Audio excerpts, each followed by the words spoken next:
السلام عليكم. اليوم مع مطبخ سوفت هوم دي زد جيتكم بهاد الخبزة تاع الكيش بواحد الطريقة بزاف هايلة سهلة. عجينة البراميكشر يعني تجي بزاف مبسة.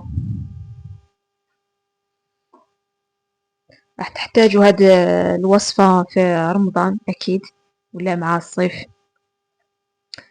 العجينة تجي مبسة مقرمشة، القرمشة هذيك اللي خفيفة. تبعي معايا للآخر باش تكتشفي الطريقة كيفاش حضرناها. هاد الوصفة فيها 250 غرام مارغرين طرية، من الأحسن تجي طرية. إلا عندك مارغرين ماشي طرية كيما تاعي، من الأفضل تذوبيها وتخليها تبرد ومن بعد تبداي تضيفي المكونات الأخرى.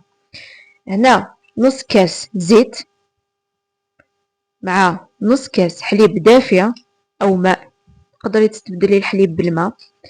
معلقة ملح، معلقة كبيرة سكر، معلقة كبيرة خل. نضربوها مليح بالبراميكسور حتى تولي كريمية. فوالا، ضربوها مليح مليح بالباتر بالبراميكسور عفوا. ومن بعد نبدا نلم العجينة بالفارينة. الفارينة تكون مغربلة. هنا دات لي حوالي 5 كيسان تاع فارينة، كل وحدة على حسب الفارينة اللي عندها. ما ديريش ديريكت 5 كيسان، ديري بشوية ولمي وشوفي عينك يا ميزانك.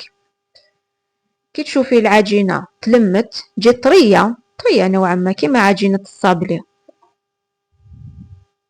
فوالا، هنا ما حذفتش المراحل، خليت لكم تشوفوا.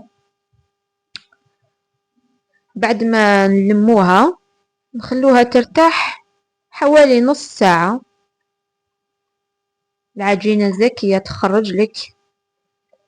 انا خرجت لي مول كبيرة، مول كبير تاع لاكيش، ودي مول انديفيديال حوالي 7 مول صغار.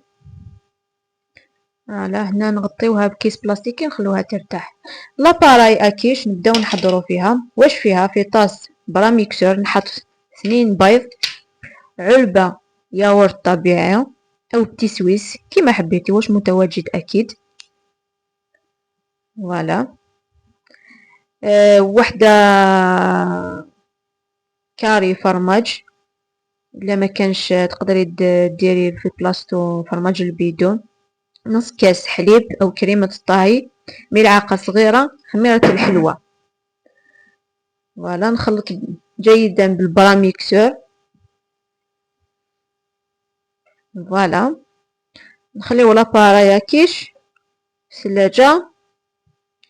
نبداو نخدمو في العجينة، عفوا في الحشو. الحشو واش عندنا؟ بصلة مغرفة مارغرين ولا زيت كيما حبيتي. انا درت المارغرين. بصلة متوسطة قطعتها رقيقة. فوالا، نقليوها مليح حتى تزبال شوية. قرصة ملح، قرصة ملح. فوالا، هاليك نخلطها.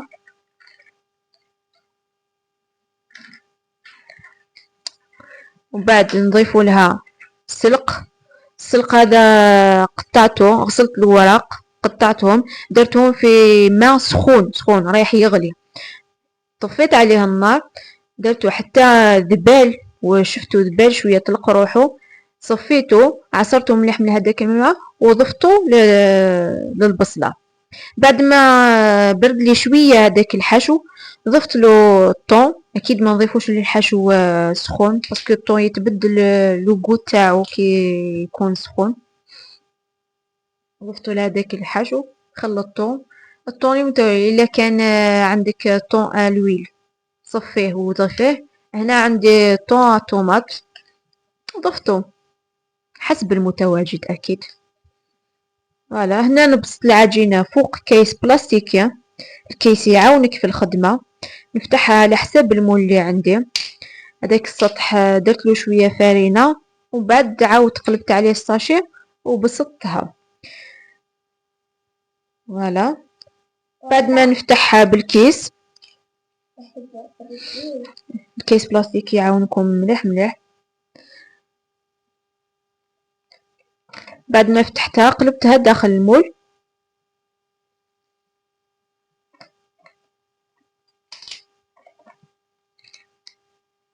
هاليك.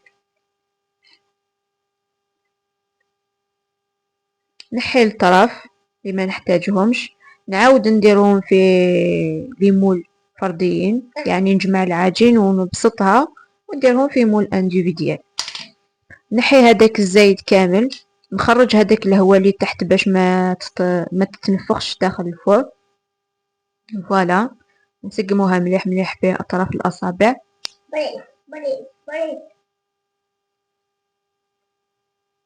فوالا. نعاود نبسط هذاك العجينه، انا عفوا هنا ثقبتها بالفرشيطه. هذاك العجينه اللي تبقات لي نعاود نبسطها فوق كيس بلاستيكي، وندير تحتها لي مول انديفيديال ولا لي مول فرديين. فوالا. بواسطه الكيس اكيد. نعاود نقلب العجينه فوق لي مول.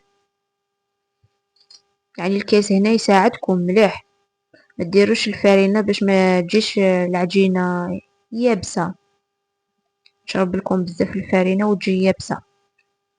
هايليك. انا نقطع هذاك الزايد، ندخل شويه العجينه داخل الليمون وبعد نقطع هذاك الزايد نفرغها من الهواء بواسطه الاصابع تاعك. فوالا. تسقمها مليح. نحي الزايد بظهر الموس. فوالا. نسقمهم مليح، نديرهم داخل بلان يدخل الفرن، ونطيبهم على 180 درجة، يعني نص طياب.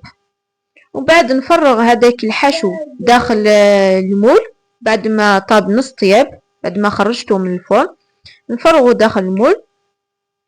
فوالا. ونزيد نفرغ عليه لاباراي اكيش، ندير عليها شوية فرماج رابي على الوجه وندخلها الفرن 180 درجة. كي تشوفي الطرف محمرة خرجيها. فوالا. هايليك الوصفة تاعنا راهي جاهزة. هايليك قسمتها، ريحتها تجي تشهي، جات رايعة رايعة.